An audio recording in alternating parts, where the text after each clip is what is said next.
मैं जैसे ही पैर ऐसे ढाबे के अंदर रखने चली, वैसे पीछे से मेरे ऊपर किसी ने ऐसे हाथ रखा। मैं पीछे देख के डर गई बिल्कुल, क्योंकि वो मेरे मोहल्ले के भैया थे। फिर मैंने दूर दूर देखा, अब्बू और 2-4 लोग और भी खड़े हुए थे। सब लोगों ने रोड पे ही हम दोनों को घेर लिया और इनको अलग कर दिया, मुझे अलग कर दिया। फिर मेरे को मुझे पकड़ने लगे। अब मुझे एकदम घबराहट होने लगी कि मैं करूँ तो करूँ क्या। सब तरफ से लोग हैं और ये भी वहाँ पे खड़े हुए थे, तो सब लोग मुझे पकड़े। फिर रोड पे पूरा ट्रैफिक लग गई मतलब। और वो टाइम मेरे लिए सबसे गंदा था, मैं सच बता रही हूँ। जब मुझे अगले दिन थाने में बुलाया, मैं थी तो बहुत खुश कि मैं इनको देखूंगी, इनसे मिलूंगी। लेकिन जब 15 अगस्त में रिस्क लेकर के अपने घर से निकला और थाने में पहुंचे, तो मैंने सामने इनको, इनकी मम्मी, इनके भाई को देखा। मेरी आंखों से आंखें। दोस्तों, आप सभी का स्वागत है दिल से शमा रवि की दुनिया में एक बार फिर से।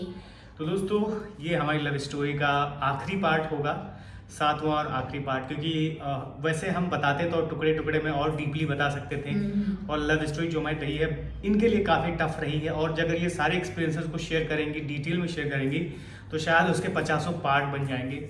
बट हम चाहते हैं कि आज की जो लव स्टोरी है उसमें ये सारी चीजें कवर करके थोड़ी सी बड़ी हो जाएगी। कोई बात नहीं, आप लोग वैसे भी बोलते हो कि थोड़ा सा बड़ा बनाया करो, मन करता है देखता ही जाऊं। तो आज वो आपका सपना पूरा होने जा रहा है, आप लोग देखते ही जाइएगा। बहुत ज्यादा बड़ी नहीं करने वाले हैं, बट हाँ फिर भी लव स्टोरी को आज हम पूरा खत्म करने वाले हैं। इसी के साथ शुरू करते हैं, क्योंकि ज्यादा टाइम हम वेस्ट नहीं करेंगे, ताकि हम आपको ज्यादा से ज्यादा चीजें बता सकें। क्योंकि कुछ छूटे ना, हम यही चाहते हैं आपको सारी चीजें पता चले, क्योंकि आप भी चाहते हो हर चीज जानना। तो अभी पिछली स्टोरी आपने देखा, वहाँ पे जब इन्होंने बोला कि मैं इनके पेरेंट्स को बताना चाहता हूँ कि मैं आपकी बेटी से शादी करने जा रहा हूँ, तो आप लोग की क्या राय है।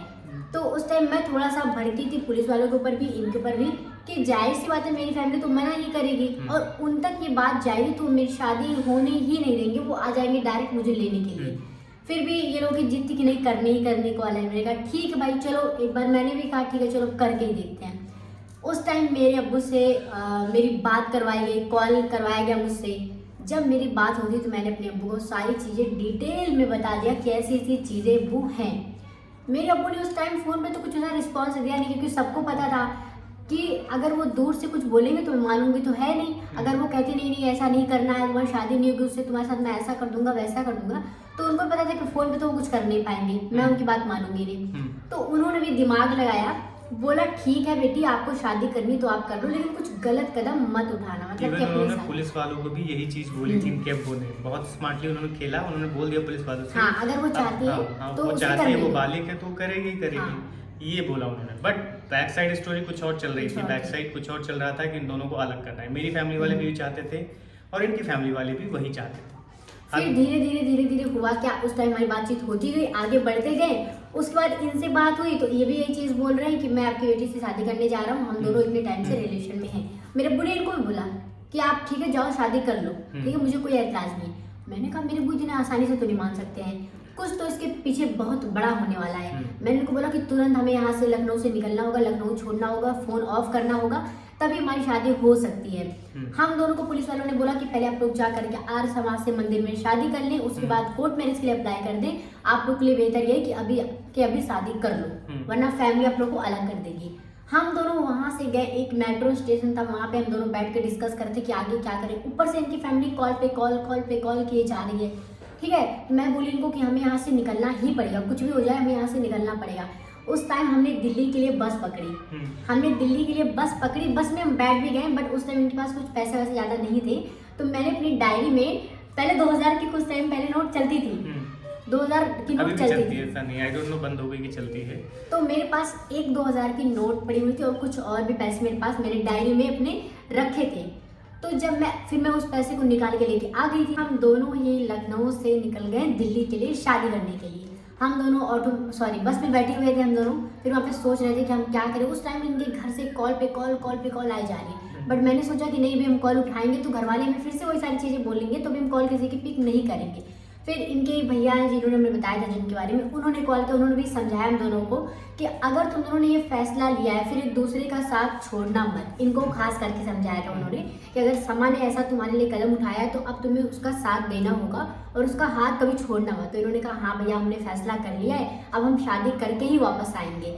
हम दोनों वहाँ से निकल चुके थे, आई थिंक कानपुर तक पहुँच गए थे हम। लेकिन रास्ते में हम जिसके पास दिल्ली जा रहे थे उसने मेरे कॉल करके ये बोला कि अभी हमारे पास रहने की व्यवस्था नहीं है, अभी हम तुमको नहीं रख सकते हैं और आर्य समाज से शादी करना कोई बहुत ज़्यादा सही नहीं है, तुम लोग की शादी उसको मानी नहीं जाएगी, तुम लोग को कोर्ट मैरिज करना पड़ेगा और तुम लोग उधर लखनऊ से ही करो। अब हम दोनों सोचे भाई हम क्या करें, निकल तो चुके थे घर से, तो फिर हमें वहीं पे बस से उतरना पड़ा। हम आधे रास्ते में बस से उतरे, उस टाइम वो हाईवे था, वहाँ पे कोई भी टैक्सी ऑटो बस नहीं मिल रही थी हमें। हम दोनों वहाँ से वापस आए लखनऊ वापस आने के बाद हमने कुछ लोगों को कॉल किया कि हमें आज रात के लिए अपने घर पे रोक लो, तो मेरे दोस्त थे उसने मना कर दिया, उसने बोला मैं वहाँ से रूम खाली कर दूँ, मतलब किसी ने हमारा साथ उस टाइम नहीं दिया, किसी ने साथ नहीं हाँ। दिया। तो सिचुएशन वही हो गया था कि फिर हमें होटल वगैरह में रुकना पड़ा। होटल में हम एक दिन रुके, हाँ। उस टाइम भी घर से बार बार कॉल आ रही थी, बार कॉल आ रही मेरे थी। घर से एक बार कॉल आई और मुझे बोला गया कि तुमने नाक कटा दिया, ये कर दिया, वो कर दिया और तुमने बहुत गलत कदम उठा लिया है, पूरे गाँव में बदनामी हो रही है। तो उस टाइम तो डिसीजन ले लिया था हमने, फिर वहाँ होटल में रहते हैं। फिर हमने एक्चुअली एक वकील से बात किया, तो वकील से हम लोग मिलते हैं लखनऊ में, तो वो हमें कहते हैं हाँ ठीक है हम आपकी कोर्ट मैरिज करवा देंगे, ये चीज़ें होंगी। वो भी मिश्रा ही थे, उन्होंने बोला ऐसी ऐसी चीज़ें होंगी और कोर्ट मैरिज आपकी हो जाएगी। आर्य समाज से उससे कुछ खास होता नहीं है उस मैरिज का, मतलब कि आर्य समाज से करोगे तो उनके पापा वकील है, तुरंत तुमको फंसा देंगे, बहुत सारा कन्वर्जन के बहुत सारे केसेस बनते हैं। तो कोर्ट मैरिज करने के लिए उन्होंने बताया कि 20-25 हज़ार रुपये आपके टोटल लगेंगे और ऐसी ऐसी चीज़ें इतने दिनों में हो जाएगा, और हम चाह रहे थे कि हमारी शादी जो है वो जल्द से जल्द हो जाए। तो उन्होंने बोला ठीक है जल्द से जल्द हो जाएगी शादी तुम्हारी, इतने पैसे का तुम लोग इंतजाम कर लो और 3 विटनेस कहीं से ढूंढ के ले आओ। तो हमारे पास उस टाइम तो सच बता दूं ऐसी कंडीशन में, ऐसी सिचुएशन में ना कोई भी साथ आपका नहीं देगा, चाहे कितना भी खास हो, तो कोई भी हमारा विटनेस बनने के लिए तैयार ही नहीं हो रहा था। फिर वकील ने हमसे बोला ठीक है अगर आपके पास विटनेस नहीं है तो आप उसका पैसा मुझे दे दो, मैं विटनेस, मतलब एक विटनेस का 2,500 या 3,000 रुपये वो मांग रहा था, मतलब 10,000 रुपये 3 विटनेस, 2,000 रुपये एक्चुअली हम लोग फिक्स, हाँ 6,000 पे 3 विटनेस लास्ट में एग्री किया था। और सब कुछ हो गया, विटनेस भी वो ले आया, सारी चीजें हो गई, हमसे लिखा पढ़ी सब कुछ करवा लिया। मैरिज के लिए उसने हम लोगों से अप्लाई भी करवा दिया, फिर बोला कि तुम्हें अब इतने दिन बाद आना है, जब नोटिस आ जाएगी तब मैं तुम लोगों को कॉल करके बुलाऊंगा। फिर हम दोनों लखनऊ में एक जगह रूम लेकर के रहने लगे, हम दोनों रूम लेकर के रहने लगे। बताया लोगों ने जब आप कोर्ट मैरिज करते हो तो उसके लिए आपको एक एड्रेस भी देना पड़ता है, तो बहुत सारी चीजें होती हैं। तो इसके लिए हमने इनके आधार पे एड्रेस भी चेंज कराया था, बहुत सारा इधर उधर दिमाग लगा के, क्योंकि बहुत मुश्किल काम था और उस टाइम हम बहुत डरे हुए थे। और जहाँ पे हमने रूम लिया था ना, वो बंदा हम पे थोड़ा डाउट भी कर रहा था कि ऐसे कैसे क्या कैसे थे। तो उसने भी हमसे डबल पैसे लिए ना, मजबूरी का सबने बहुत फायदा उठाया हमारी। और उसके बाद 6,000 का उसने हमें एक छोटा सा रूम दिया था, उसमें बहुत सारे लोग पहले से रह रहे थे, शेयरिंग था, हाँ शेयरिंग रूम था, बहुत सारे लोग पहले से रह रहे थे, हमारा एक पर्सनल रूम था बस हमारे पास, लेकिन कुछ भी नहीं था उसमें, कुछ भी नहीं था। जिनका रूम था जो सारे लोग रहते थे ना, उन्होंने हमें बेड गद्दा बेड नहीं दिया था, गद्दा बस दिया था, और बाकी छोटी मोटी चीजें हमने तो खरीद ली थी 1-2 चीजें। उसके बाद हम 2 दिन वहाँ पे थे, पर 2 दिन कंटिन्यू मेरी फैमिली कॉल करती गई। बट उस टाइम मैंने पता ये नहीं बोला था कि मैं इनके साथ आ गई हूँ छोड़ करके मैं वापस नहीं आऊँगी। मैंने अपनी फैमिली से झूठ बोला था कि मैं अपनी दोस्त के पास हूँ, मैं भी कुछ टाइम तक यही रहूँगी जब तक सारी चीज़ें सही नहीं हो जाती हैं। लेकिन सबको डाउट था कि मैं हूँ तो इन्हीं के साथ हूँ, क्योंकि इनकी फैमिली भी टच में थी। उसके बाद और उसके साथ साथ क्या हुआ, जब कोर्ट मैरिज के लिए हमने इधर अप्लाई कर दिया था, तो यहाँ हमें पता चला कि इनके अब्बू जो थे वहाँ पे उन्होंने कुछ बंदे भेज के कुछ इसको रोकने की कोशिश की कोर्ट मैरिज को। वो हमारे वकील ने हमको बताया कि ऐसी ऐसी चीज़ें, ऐसी ऐसी प्रॉब्लम्स हो रही हैं। तो हम लोगों ने तो ऑलरेडी डिसाइड कर लिया था, बट वहाँ पे भी एक चीज़ होता है कि मैं इनको फिर से धोखा दे देता हूँ, ठीक है। हाँ, मतलब 2 दिन हम वहाँ पे रूम पे रहते हैं, तो मैंने इनको 2 दिन समझाया था कि हम किसी से भी बातचीत नहीं करेंगे। बट अगले दिन जब सुबह मैं सो के उठती तो देखती हूँ ये नहीं है। फिर मैं इनको कॉल करती हूँ तो पता चलता कि ये टॉयलेट में है, बट ये फोन लेके गए थे और उस टाइम इन्होंने मेरे घर पे मैसेज डाल दिया था ना कि मतलब मैं फला जगह पे हूँ और आ करके समा को लेके जाओ तुम लोग, ऐसा इन्होंने मैसेज डाल दिया था। मुझे कुछ भी आइडिया नहीं था। फिर ये मुझसे बोले ठीक है चलो हम लोग जो है बाहर कंप्लेन दे देते हैं थाने में चल करके और चाय वाय पी करके फिर आते हैं रूम में। मैंने कहा ठीक है। हम दोनों सुबह के टाइम 9 बजे के करीब गए थाने, मतलब जहाँ हम लखनऊ में रहते थे वहाँ एक थाना था नियर बाई में, हम उस थाने में गए। उस थाने में जाने के बाद हम लोगों ने कंप्लेन वगैरह दी। थाने से निकले तो जब हम लोग अपने रूम के आसपास पहुंचे तो इन्होंने बोला चलो ठीक है पहले चाय पी लेते हैं फिर रूम पे चलते हैं। मैं जैसे ही पैर ऐसे ढाबे के अंदर रखने चली वैसे पीछे से मेरे ऊपर किसी ने ऐसे हाथ रखा। मैं पीछे देख के डर गई बिल्कुल, क्योंकि वो मेरे मोहल्ले के भैया थे। फिर मैंने दूर दूर देखा, अब्बू और 2-4 लोग और भी खड़े हुए थे। तो मैं सबको तो नहीं पहचानती थी, लेकिन अब्बू को और जो भैया ने मेरे पर हाथ रखा था मैं उनको पहचानती थी। और एक लोग नहीं, कम से कम 5-6 लोग आए थे उस टाइम इनको पकड़ने के लिए। सब लोगों ने रोड पे ही हम दोनों को घेर लिया और इनको अलग कर दिया, मुझे अलग कर दिया, फिर मेरे को मुझे पकड़ने लगे। अब मुझे एकदम घबराहट होने लगी कि मैं करूँ तो करूँ क्या, सब तरफ से लोग हैं और ये भी वहाँ पे खड़े हुए थे, तो सब लोग मुझे पकड़े। फिर रोड पे पूरा ट्रैफिक लग गई, मतलब पूरी भीड़ हो गई रोड पे। तो सारे जो वहाँ पे मतलब जो लोग ट्रैफिक को रोकते वक्त वो पुलिस वालों ने बोला कि क्या हुआ, क्या मैटर है, तो सबने बोला नहीं घर का मैटर है, हम सॉल्व कर लेंगे, कुछ प्रॉब्लम। एक चाय वाला था, वो एक्चुअली मुस्लिम ही था, तो उसने बोला कि हम इनको अंदर लेके जाते हैं, तो हमें वो अंदर लेके चला गया कि मामला सुलझाते हैं। मतलब एक जगह बैठ के जिस चाय वाले की दुकान में हम जा रहे थे उसी चाय वाले की दुकान पे तो मैं अंदर लेके जाता है। फिर वहाँ इनकी अम्मी भी आई होती है, अम्मी मेरी दोनों बहनें, सब लोग सामने बैठी होती हैं और ये उनके सामने बैठी होती है, मेरा हाथ पकड़ के इनके अब्बू सब लोग बैठे होते हैं। फिर उस टाइम हमारे फैमिली वालों को भी कॉल किया जाता है, मेरी मम्मी रो रो के इनके अब्बू से कुछ बात करती हैं, तो इनके अब्बू मुझे कहते हैं कि देखो तुम्हारी मम्मी भी रो रही हैं, ऐसी ऐसी चीज़ें हैं, ये शादी नहीं होनी चाहिए, ऐसा कुछ करो ही मत तुम दोनों। तो यही सब चीज़ें मेरे दिमाग में भरी जा रही थी। उस टाइम इनके जीजा और इनके भाई और एक मौसी के इनके लड़के थे, वो 3 लोग आए थे वहाँ पे। तो मेरी फैमिली मुझे बार बार बोल रही है, मैंने सबको बोला कि नहीं नहीं मैं इनको छोड़ के नहीं जाऊँ। तो मेरे अब्बू क्या कह रहे हैं, हाँ हाँ आप लोग की शादी होगी, मतलब आप लोग की कोर्ट मैरिज हम करवाएंगे। मैंने कहा हाँ, अब मैंने हाइपर होकर बोल दिया कि हमने कोर्ट मैरिज के लिए अप्लाई किया है। मैंने ये भी बोल दिया था सबको कि हमारी शादी हो चुकी है, आर्य समाज से हमने शादी कर ली है और कोर्ट मैरिज के लिए भी अप्लाई कर दिया है। तो सब लोग बोल रहे हैं कि हाँ हाँ तुम लोग की शादी हो जाएगी, परेशान मत हो, ऐसे सब बोल रहे हैं। फिर धीरे धीरे ऐसे सब मुझे मतलब उलझा रहे, पर मैं उनके उसमें नहीं आ रही हूँ। मैं इनका हाथ ही नहीं छोड़ रही थी, मेरी अम्मी वो बैठे हुए थे, मैं इनका हाथ नहीं छोड़ रही थी कि नहीं नहीं ये लोग मुझे लेके चले जाएंगे तो मेरे साथ ऐसा करेंगे, तुम मुझे छोड़ के मत जाओ। तो ये कह रहे कोई बात नहीं, तुम्हारी फैमिली और बात तो करो उनसे। मुझे इतनी गुस्सा भी आ रही थी, लेकिन मैं क्या करूं, मेरा फोन तो मतलब मेरे हाथ से ले लिया था। उसी टाइम की बात है कि इनकी अम्मी इनके पास आती है, इनको थोड़ा झाड़ फूक मंत्र मारती है कि कुछ तो करवा दे। बहुत सारी चीजें वो करती है, दुआ पढ़ती हैं, वो जो भी होता है, ठीक है। तो वो बोलती हैं कुछ तो कुछ करवा दिया इस लड़के ने, भूत प्रेत करा दिया, ऐसा कर दिया, तभी इतना पागल हो चुकी है। हालांकि वहाँ से बातचीत होती रहती है बट कुछ भी सुलझता नहीं है। फिर लास्ट में जब सब लोग समझ जाते हैं कि इन दोनों को अलग करना ही था, मतलब इनको तो अलग कर भी देंगे बट मुझे कंट्रोल करना उनके बस में नहीं है। फिर वो लोग प्लान करते हैं सब लोग कि मतलब इसको जूस देते हैं, जूस में नींद की गोली मिला देते हैं, मे बी इसको नींद आ जाए, ये सो जाए, हम लोग इसको लेके चले जाए। सब लोगों ने मुझे जूस में नींद की गोली मिला कर दी। तो आपको पता है इस सिचुएशन में कोई कुछ खाता पीता थोड़ी है, तो मैं भी नहीं खा पी रही थी। तो सब लोगों ने इनको दिया जूस कि तुम पिलाओ उसको, बोलो कि जूस पी ले। मुझे भी आइडिया नहीं था, इनसे बाद में पूछा है तुम्हें आइडिया था कि नहीं था, तो मैंने उनको बोला कि यार नहीं आइडिया था, पता नहीं वो तो कुछ आइडिया नहीं था कि जूस में क्या है। लोगों ने मेरे को यही बोला कि कमजोर हो गई है इतनी, इसको जूस पिलाओ। थोड़ी सी मुझे प्रॉब्लम हो गई थी, ऐसे हाथ वाथ थोड़ा वैसा टेढ़ा हो गया था क्योंकि बहुत कमजोरी हो गई थी, तो मैंने इनको जूस पिला दिया।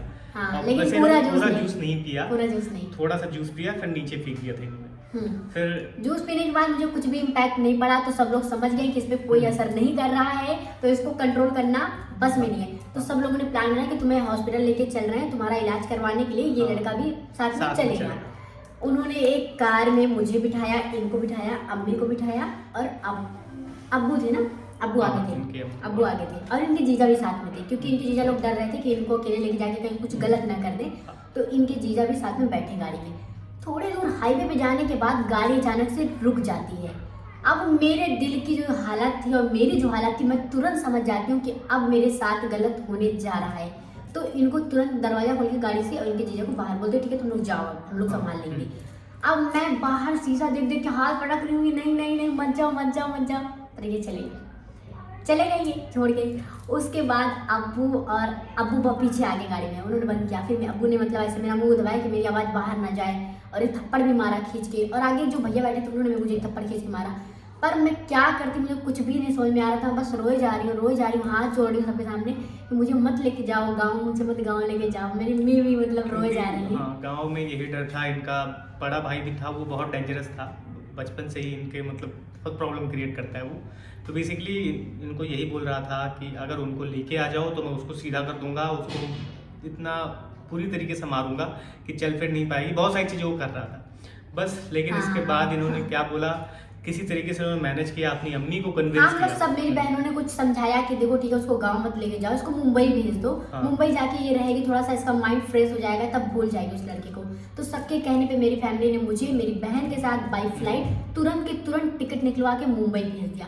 बट एयरपोर्ट पे फिर से मैंने पंगा कर दिया, मैंने पुलिस वालों को कॉल कर दिया, मैंने पुलिस वालों को सारी चीज़ें बता दी, फिर और बवाल हो गया। लेकिन लास्ट में मेरी बहनों ने मुझे समझाया अभी तुम्हारे पास टाइम है, अगर तुम मुंबई चली जाओगी तो बच जाओगी, अदरवाइज घर पे जाने का तुम्हारा जो भी हाल होगा कोई नहीं बचा सकता।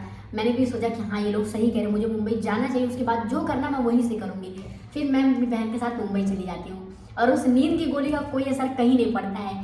मुंबई पहुंच जाती मैं अचानक से। मुंबई पहुंचने के बाद वहाँ मेरी अप्पी के साथ मैं 1-2 दिन तक रहती हूँ किसी भी तरह से, बट मैं उधर फ़ोन में कुछ ना कुछ करती रहती हूँ। हमारी आर्य समाज की जो भी शादी हुई थी ना, मैंने इनके सारे रिलेटिव को वो चीज़ें भेज दिया था ताकि सबको पता चल जाए कि हाँ इन्होंने मुझसे शादी की है। और ये इनको जब पता चलेगा तो ये गुस्सा करेंगे कि सबको भेज दिया, तो ये क्या पता वापस आ जाए। तो मैंने इसलिए ऐसा सब कुछ किया, बट इनके दिल में और नफरत हो गई। इनको लगा कि मैं इनको ब्लैकमेल कर रही हूँ और इनकी फैमिली को भी ये लगा कि मैं बदनाम कर रही हूँ, बट मुझे पता था कि मेरी क्या कंडीशन है और मैं क्या चाह रही हूँ। सब लोगों ने ऐसे ऐसे मुझे बोला। जब मैंने फोटो भेजना स्टार्ट किया तो मेरे पास कॉल पे कॉल आने लगी, कभी इनकी कॉल कभी मेरे अब्बू की कॉल कि तुम ऐसा क्यों कर रही हो, अब ऐसा होगा वैसा होगा। मैंने कहा जो होगा हम देख लेंगे, लेकिन अब मैं सबको फोटो भेज के रहूँगी। उसके बाद मैंने ऐसे ऐसे किया, फिर 1-2 दिन तक मैं वहाँ किसी तरह रही। फिर मैंने उन लोगों को बहुत परेशान किया कि मुझे यहाँ नहीं रहना है किसी भी तरह। हालांकि इनके ऊपर झाड़ फूक भी हुई उस दौरान। हाँ, मतलब इनके मेरी अप्पी ने जो है किसी- बुलाया किसी मौलाना को, उन्होंने भी थोड़ा बहुत कोशिश की, कुछ इधर उधर की बात की, बट बेसिकली यही होता है ना कि अंधविश्वास इसमें काम नहीं करता है। सबसे बड़ा जो अंधविश्वास और पावरफुल चीज़ है वो तो लव होता है, जिसमें ये ऑलरेडी बहुत ज़्यादा ड्रिवन थी उससे। तो इनका तो ऑलरेडी एक ही मोटिव था कि मुझे शादी करनी है और उसी लड़के से करनी और है। मेरी that's it। आधी शादी मुझे लग रहा था कि हो चुकी है। हाँ, आज कि यार शादी समाज में हुई शादी थी कर ली ना, थी तो उस मैं time। उसको शादी ही मान रही थी। ऐसा नहीं था कि मैं शादी नहीं मान रही थी उसको, मैं शादी ही मान रही थी। तो कहीं ना कहीं मुझे ट्रस्ट था कि मैं इस चीज़ को जरूर पाके रहूंगी एक दिन। तो मैं पूरी कोशिश किए जा रही थी। उसके बाद मैंने बहुत ज़्यादा लोगों को जब परेशान करना स्टार्ट कर दिया, अपनी फैमिली को, अपनी अप्पी लोग को, तो उन्होंने मुझे ज़बरदस्ती बोला ठीक है अब तुम्हें लखनऊ जाना तो तुम जाओ लखनऊ, अब्बू तुम्हारे साथ जो भी करेंगे हम लोग नहीं जानते। फिर वो लोग मुझे अकेली बाई फ्लाइट जो है लखनऊ भेज देते हैं। वहाँ से मेरी बहनें मुझे आती हैं पिक करने के लिए, फिर वो मुझे पीजी पे लेके जाती है, वहाँ मैं 1-2 दिन रहती हूँ। फिर तीसरे दिन मैं थाने पहुँच जाती हूँ।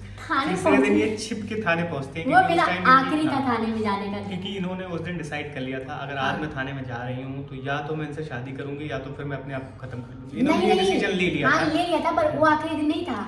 उसके अगले दिन जब हम दोनों को बुलाया गया था वो आखिरी दिन था। बट ये था कि हाँ इस बार वाला मेरा जाना मतलब सब कुछ सही करने वाला सीन था। अब मैंने मैंने अपने दिल पे पत्थर रख के और अपनी जान पे बाजी लगा के मैंने वो दिन घर से निकली और थाने में मैं गई। जैसे ही थाने पहुंची मेरे पास घर से कॉल पे कॉल आ रही थी, तुम फिर से कहाँ चली? मैंने कहा मैं कहीं नहीं गई हूँ, मैं बस मोहल्ले में हूँ, घूम रही हूँ, थोड़ा माइंड फ्रेश करने के लिए अपने दोस्तों से बात कर रही हूँ। बट फिर भी मेरी बहन को डाउट हो गया था कि कुछ तो ये गलत करने जा रही है। फिर मैं थाने पहुंच के मैंने सारी चीज़ें बता दिया, इनका नंबर दिया, इनको कॉल की गई। फिर मुझे थाने से कॉल आती है और मुझसे ऐसा बोला जाता है कि इतने दिन को 14 या 15 अगस्त का दिन था, मुझे 15 अभी अगस्त को भी याद तुमको है। आना ही आना थाने में हाँ। है, अगर तुम नहीं आओगे तो तुम्हारे खिलाफ एक्शन लिया जाएगा। तो जब हमें पुलिस थाने से कॉल आती है तो हम लोग डिसाइड करते हैं, मेरी मम्मी, मेरा छोटा भाई और मैं, कि ठीक है अब हम लोग थाने में जाएंगे। तो उस दिन डिसाइड होता है, फिर हम लोग निकल जाते हैं थाने के लिए। अब इनकी 15 फैमिली अगस्त फुल को। प्लान करके आई थी, फुल 15 प्लान अगस्त। कि मुझे सबके सब लोग गलत साबित कर देंगे हाँ। और पीछे हटा देंगे। 15 अगस्त की बात है वो। मेरे भी दिमाग में वही था कि मुझे ऐसा भी शादी नहीं करनी है, मेरे दिमाग में यही था ठीक है कि अभी नहीं शादी करनी है। बेसिकली वो लोग भी मेरे को यही बोल रहे थे बार बार। तो हम 3 लोग थाने पहुंचते हैं। थाने फिर उसके बाद इनको बुलाया जाता है, ये अकेले आती हैं, मम्मी भी इनको देखती है। पहला टाइम था वो जब मेरी मम्मी इनको देखती हैं। और अब वो देखो- टाइम मेरे लिए सबसे गंदा था, मैं सच बता रही हूँ। जब मुझे अगले दिन थाने में बुलाया तो मैं थी तो बहुत खुश कि मैं इनको देखूंगी, इनसे मिलूंगी। लेकिन जब 15 अगस्त में रिस्क लेकर के अपने घर से निकला और थाने में पहुंची तो मैंने सामने इनको, इनकी मम्मी, इनके भाई को देखा। मेरी आंखों से आंसू, इतनी दूर था वो थाना, बट मेरी आंखों से आंसू यहाँ से वहाँ तक निकल गया, बट ये मेरे पास बिल्कुल भी नहीं आए। उस टाइम ऑब्वियस सी बात है कुछ और सिचुएशन था, मैं इनके पास नहीं बस। गया। मैं इनकी कोई बात को नहीं काट रहा, मैं तो कभी भी नहीं कह रहा कि ये सब कुछ गलत कहती हैं। जब से हमारी लव स्टोरी स्टार्ट हुई मैंने बार बार यही बोला है कि मेरा कंट्रीब्यूशन काफ़ी कम रहा है। बट हाँ, जब भी मैंने कंट्रीब्यूट करने के लिए बोला तो कंट्रीब्यूशन हमारा स्टार्ट हुआ।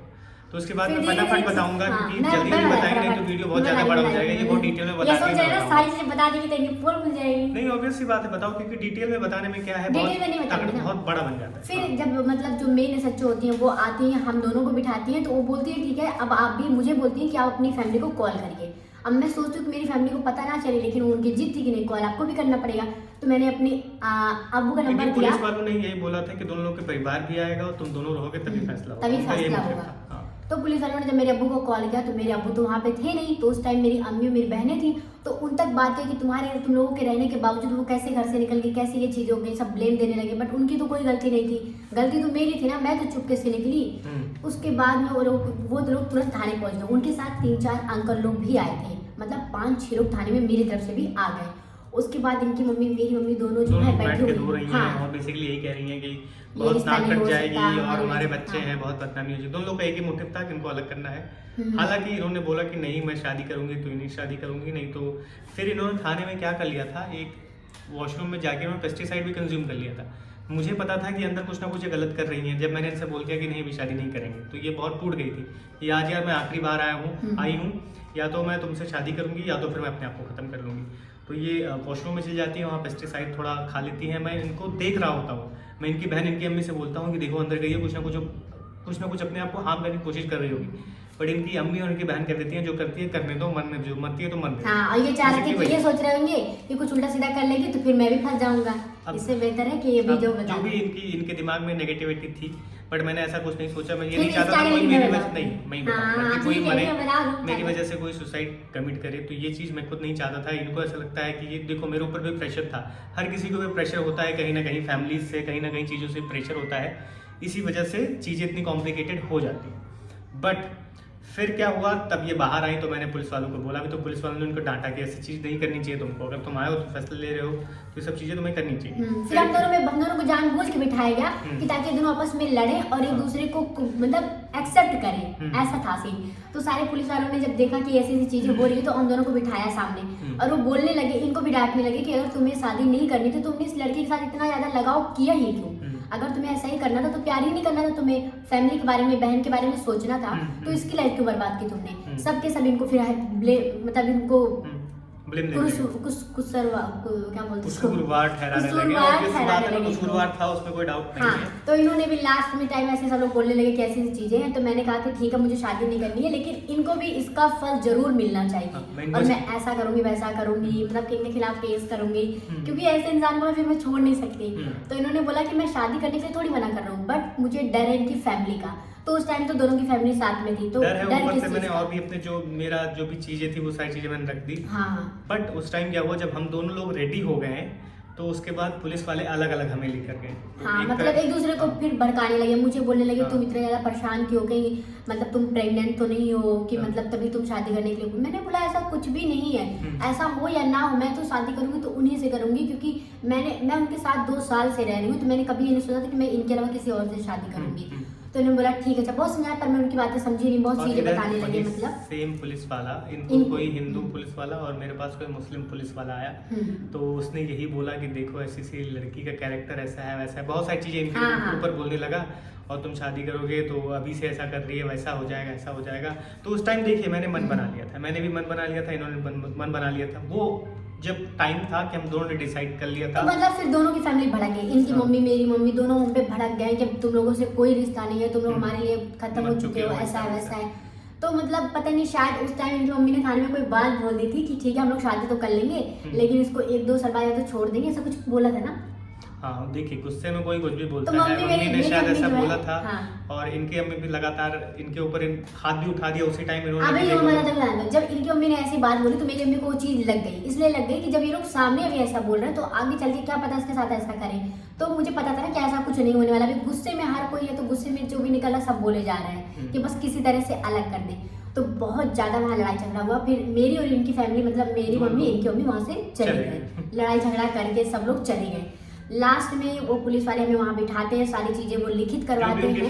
हाँ, सारा कुछ करते फिर ये अपने भाई को अपने जीजा को कॉल करते हैं, वो आते हैं वहाँ पे पिक करने। वो लोग आ जाते हैं, इतना भी गुस्सा नहीं था मेरे परिवार में। लास्ट में कॉल किया तो एटलीस्ट वो आ जाते हैं और बोलते हैं ठीक है अगर ऐसी ऐसी बात है तो मेरा छोटा भाई तुम लोग अब अच्छे से रहना, ऐसा है वैसा है, अब यहाँ से दूर चले जाओ, कहीं शादी कर लो, फिर आना वापस। मतलब जीजा ने हमारी बहुत हेल्प उस टाइम किया था। तो वो लोग हमें फिर बाई ऑटो में पैक करवा के बाकायदा पर्दा वर्दा उसका लगवा कर, कोई में देख ना पाए, इसलिए सब 4-5 लोग खड़े हुए थे कि लोगों को पहले पहुंचा रहे। फिर हम लोग वहाँ से होटल गए थे ना, पर मैंने वो जो उसकी दवाई थी वो खा लिया था, उसकी वजह से इनको बहुत प्रॉब्लम हुई थी। फिर मैं एक वहीं बगल में क्लिनिक था वहाँ। आज सबसे फनी बात बता दूं, उस रात हम लोग जिस होटल में रुके तो उसमें ना तो लाइट थी ना फैन था, पैसा तो उसने चार्ज किया था अच्छा खासा और अच्छा होटल भी था, बट इत्तेफाक ये पूरी रात उस गर्मी में परेशान, बस मैं चुरा के पूरे को काला। She is making fun of me, but ऐसा है देखिए उस टाइम इतनी ज्यादा गर्मी थी और हम लोग को इतना पूरा पसीना हो रहा था और फैन तक नहीं चल रहा था, लाइट तक चली गई थी और इनकी तबीयत भी खराब थी। फिर क्या हुआ, एक क्लिनिक था, उस क्लिनिक में जाते हैं, पास में था, उनको बोलते हैं ऐसी ऐसी चीजें, तो बोला कुछ नहीं कोई बात नहीं, ये थोड़ी दवाई खा लेना, उन्होंने दिया पूरा सही हो जाएगा। कोई समस्या फिर नहीं हम है। दोनों ने कहा कि अब हमें यहाँ से निकल के जाना होगा दिल्ली के लिए। वहाँ पे मैंने किसी एक वकील से बात किया था फिर से कि मतलब हमें कोर्ट मैरिज करनी है, ऐसा ऐसा सीन है। आप लोग ट्रस्ट नहीं करेंगे, जिस दिन हम लोग लास्ट टाइम आने वाले थे लखनऊ से जाने वाले थे दिल्ली के लिए, उस टाइम हम लास्ट टाइम जब डीसीपी ऑफिस गए थे वहाँ पे हमें एक बंदा मिला था हाँ। जिसकी वजह से शायद आज हम यहाँ पे बैठे हुए हैं। उन्होंने हमें एक ऐसी जगह का नाम बताया, एक ऐसे इंसान का नाम बताया कि जो आपकी शादी करवा सकते हैं, और वो मुस्लिम ही थे। हाँ। वो हिंदू नहीं थे, वो मुस्लिम ही थे। तो बट उन्होंने उन्होंने बताया हमारी मदद की और ऐसे कपल्स क्यों मदद करते ऐसे हैं। हाँ, अगर ये किसी को नीड होगी तो वो हमें इंस्टाग्राम पे, अगर किसी को भी जरूरत है तो हमें हाँ। इंस्टाग्राम पे मैसेज कर सकते हैं, हम उनका नंबर डेफिनेटली शेयर करेंगे। उन्हीं बट के हम ये भरोसे- क्रेडेंशियल जो है थोड़ा हिडन रख रहे हैं, सॉरी। हाँ, इस चीज को हम रिवील नहीं करना चाहते क्योंकि हमें अपने आप को भी सेफ रखना अपनी है। भी सेफ्टी में देखनी है। तो हम दोनों उसी की उम्मीद पे लखनऊ से दिल्ली चले गए। और दिल्ली- डर था, एक डर था हमारे डर दिल था में। कि हाँ। पता नहीं भाई मुस्लिम में ट्रस्ट करें कि ना करें। इनको ज्यादा डर था, इनकी बोल रहे हैं मुझसे बार बार चले कि ना चले, पता नहीं हम दोनों का साथ देंगे कि नहीं। मैंने कहा देखो अगर उन्होंने बताया है तो कुछ सोच समझ के ही बताया होगा, और जिन्होंने बताया वो हिंदू ही थे, मुस्लिम नहीं थे। तो हमें यकीन था कि चलो ठीक है चलते हैं। हम दोनों दिल्ली गए भैया, हमारी वहाँ मुलाकात हुई उनसे, सारी चीज़ें हमने उनको बताई। फिर धीरे धीरे उन्होंने हमें रहने की जगह दी, खाने पीने के लिए दिए, बहुत बहुत मदद किया उन्होंने स्टार्टिंग में। मैं सही बता रही हूँ, बहुत मदद किया उन्होंने। उसके बाद हमने उनको बताया कि हमने शादी के लिए वहाँ पे अप्लाई करके रखा है, बट ऐसी ऐसी चीज़ें मेरे अब्बू ने वहाँ पे आदमी लगा के रखे हैं। मैंने उनको बोला कि अब हम वहाँ पे वापस नहीं जाएंगे, हम शादी दिल्ली में रह के करेंगे। और पर ये कह रहे थे कि नहीं हम लोग लखनऊ जाएंगे और वहीं से शादी करेंगे। क्योंकि वहाँ पे हमारी चीजें पेंडिंग थी और ऑलरेडी हम लगभग 15,000 15,000 रुपए दे चुके थे रुपये वकील हमारा को। लग चुका था। बट अनफॉर्चुनेटली हम वो चीज़ कंप्लीट नहीं कर पाए, हमें दिल्ली से ही शादी करनी पड़ी। और उसके साथ साथ क्या हुआ कि दिल्ली में भी शादी आसानी से नहीं हुई थी, उसके लिए बहुत भी हमें tough बहुत था, मशक्कत बहुत करनी ज़्यादा। पड़ी थी, बहुत मेहनत करनी पड़ी थी।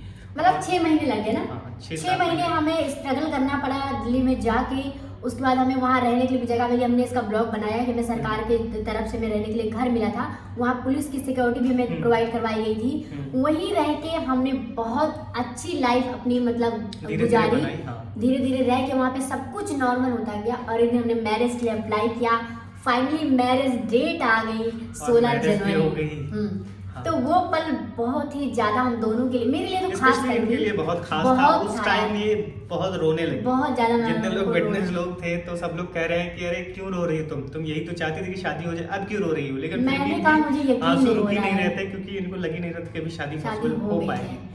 बट उसके फाइनली पहले लेकिन देखो शादी होने का भी एक रीजन है, पता उसके पहले ना तो मैंने अपनी फैमिली से कांटेक्ट किया ना इन्होंने हाँ, किया। मैंने भी नहीं मैंने किया। इनको भी मना किया था, खुद के लिए मना किया था, क्योंकि मुझे पता था फैमिली हमें जो है भड़काएगी भड़काएगी। हाँ, जो तो हमारे लिए पर सबको already लगता था ना, मैं सही बता दूं, इनकी फैमिली को ये लगता रहा होगा कि मतलब मैं अलग कर रही हूँ, बट मैं सही बता रही हूँ ऐसा मेरा कुछ भी इंटेंशन नहीं था। मैं बस चाह रही थी हमारी शादी हो जाए, उसके बाद करनी है बात तो आप करो, बस भड़काओ मत। आप अच्छे से बात करो, हमें भी एक्सेप्ट, हमें मुझे नहीं कर सकते, इनको एक्सेप्ट करो, इनसे बातचीत करो, वही बहुत बड़ी बात है मेरे लिए। बट हाँ सब चीजें पॉजिटिव हुई और भगवान की कृपा से आज हम साथ बैठे हैं। मम्मी भी आके इसमें- मिल के गई ना। हाँ, इसमें इनका जो कंट्रीब्यूशन मैं बार बार बोलता हूँ 99% है, और जो मेरा 1% कंट्रीब्यूशन था वो उस दिन थाने में था जब ये डिसाइड करके आई थी या तो इस लड़के की शादी करूंगी या तो अपने आप को खत्म कर लूंगी। तो हाँ, शायद मेरा वो वो 1% last था जो हमारी लव स्टोरी को पूरा कर पाया। अगर वो 1% में नहीं लेकिन- मारता हाथ हाँ, मैं पैर, last उस दिन मैं में- डिसीजन नहीं लेता तो शायद आज हम Last साथ में नहीं होते। और इनका जो एफर्ट रहा है वो तो बहुत अप्रिशिएटेड है, उसके लिए और उसके बाद मैं लास्ट में एक चीज़ और बोलना चाहूँगी। मैं लास्ट में एक चीज़ और बोलना चाहूँगी। अभी तक आपने हमारी जो भी लव स्टोरी सुनी है, समझी है, उसमें आपको यही लगेगा कि मतलब हाँ मैंने ज़्यादा इस चीज़ के लिए स्ट्रगल किया है, इन्होंने हर टाइम मेरा बस साथ छोड़ा है। लेकिन मैं सही बता रही हूँ, जब से हमारी शादी हुई, जब से हम खास करके जब से हम इस घर में आए हैं, तब से लेके उसके पहले भी इन्होंने लेकिन मेरा साथ दिया है, मेरे कहने पे चीज़ें मानी हैं, सुनी हैं, तभी आज हम दोनों साथ हैं कहीं ना कहीं। क्योंकि आप देखो मैं कितनी भी कोशिश कर लूँ, अगर इनको पीछे हटना ही होता, इनको नहीं शादी करनी होती, तो ये शादी करने के बाद भी छोड़ के मुझे जा सकते थे, क्योंकि मेरी फैमिली तो एग्री थी कि छोड़ दो तुम, और फिर मैं क्या ही करती। लेकिन ये चीज़ मैं बोलूँगी कि शादी के बाद जो भी चीज़ें हमारी हुई, इन्होंने हमेशा साथ दिया है, मेरे कहने पे मेरी खुशी के लिए बहुत सी चीज़ें किया है इन्होंने। तो इसीलिए थोड़ा मुझे उस चीज़ को लगता है कि उस चीज़ को छोड़ना चाहिए। और बाकी आप लोगों को क्या लगता है, आप लोग भी कमेंट करके जरूर बताइएगा। और ये हमारा हमारी आखिरी पार्ट आखिरी था प्रेम और हमने कहानी। बहुत शॉर्ट में बताया, सही में हम्म। बहुत शॉर्ट में बताया, नहीं तो बहुत बड़ी स्टोरी बनती है। बहुत हमने बड़ी। बहुत शॉर्ट में बनाया है। बहुत सारे ऐसे छोटे छोटे पल हैं जो इनके लिए बहुत टफ थे, शायद मेरे लिए बहुत टफ थे, वो हमने इसमें जिक्र नहीं किया है। बट हाँ हमने शॉर्ट में पूरा लव स्टोरी अपना आज कवर कर दिया है, और उम्मीद है आपको ये लव स्टोरी हमारी पसंद आई होगी। आसान नहीं होता है अगर आप एक हिंदू मुस्लिम कपल हैं शादी करके एक साथ रहना, क्योंकि सोसाइटीज़ और जो बैकग्राउंड है उसके साथ साथ आसपास के लोग, हर प्लस कोई आपका आपके जीना हराम अपने करते ही, हैं। हाँ, अपने भी कभी और कभी अपनों दुश्मन से बन ज़्यादा जाते हैं। दुश्मन बनते हैं आपकी सोसाइटी वाले, जैसे इनकी हम्म। कम्युनिटीज़ के, हमारी कम्युनिटीज़ के, वो आपको पीछे पड़े रहते हैं, आपके फैमिली के पीछे पड़े रहते हैं, तो इतना इजी नहीं होता है।